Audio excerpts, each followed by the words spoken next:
وَمَثَلُ الَّذِينَ يُنْفِقُونَ أَمْوَالَهُمُ ابْتِغَاءَ مَرْضَاتِ اللَّهِ وَتَثْبِيتًا مِّنْ أَنفُسِهِمْ كَمَثَلِ جَنَّةٍ بِرَبْوَةٍ أَصَابَهَا وَابِلٌ فَآتَتْ أُكُلَهَا ضِعْفَيْنِ فَإِن لَّمْ يُصِبْهَا وَابِلٌ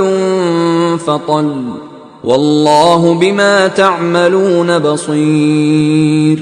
اور جو لوگ خدا کی خوشنودی حاصل کرنے کے لیے اور خلوص نیت سے اپنا مال خرچ کرتے ہیں، ان کی مثال ایک باغ کسی ہے جو اونچی جگہ پر واقع ہو، جب اس پر مہ پڑے تو دگنا پھل لائے، اور اگر مہ نہ بھی پڑے تو خیر پھوار ہی سہی، اور خدا تمہارے کاموں کو دیکھ رہا ہے۔ أَيَوَدُّ أَحَدُكُمْ أَن تَكُونَ لَهُ جَنَّةٌ مِّن نَّخِيلٍ وَأَعْنَابٍ تَجْرِي مِن تَحْتِهَا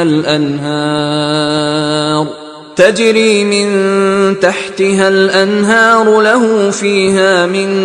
كُلِّ الثَّمَرَاتِ وَأَصَابَهُ الْكِبَرُ وَلَهُ ذُرِّيَّةٌ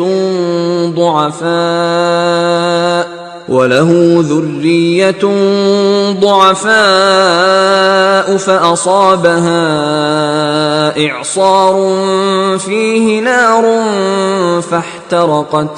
كَذَلِكَ يُبَيِّنُ اللَّهُ لَكُمُ الْآيَاتِ لَعَلَّكُمْ تَتَفَكَّرُونَ۔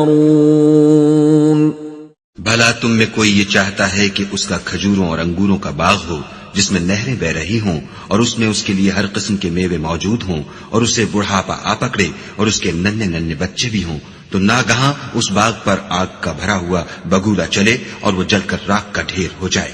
اس طرح خدا تم سے اپنی آیتیں کھول کھول کر بیان فرماتا ہے تاکہ تم سوچو اور سمجھو۔ يا أيها الذين آمنوا أنفقوا من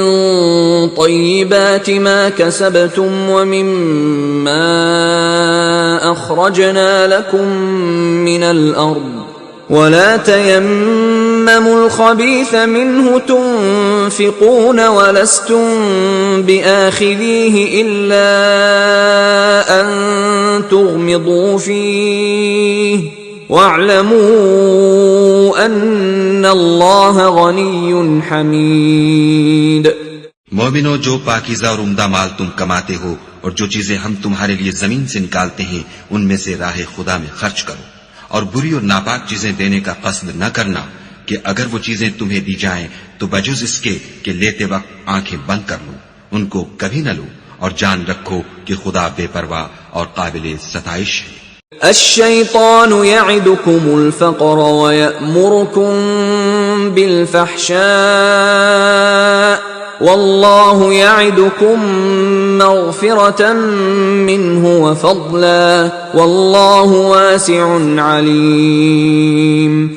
اور دیکھنا، شیطان کا کہا نہ ماننا، وہ تمہیں تنگ دستی کا خوف دلاتا اور بے حیائی کے کام کرنے کو کہتا ہے، اور خدا تم سے اپنی بخشش اور رحمت کا وعدہ کرتا ہے، اور خدا بڑی کشائش والا اور سب کچھ جاننے والا ہے۔ یؤتی الحکمت من یشاء ومن یؤت الحکمت فقد اوتی خیرا کثیرا وما يذكر الا اولو الالباب۔ وہ جس کو چاہتا ہے دانائی بخشتا ہے، اور جس کو دانائی ملی بے شک اس کو بڑی نعمت ملی، اور نصیحت تو وہی لوگ قبول کرتے ہیں جو عقل مند ہیں۔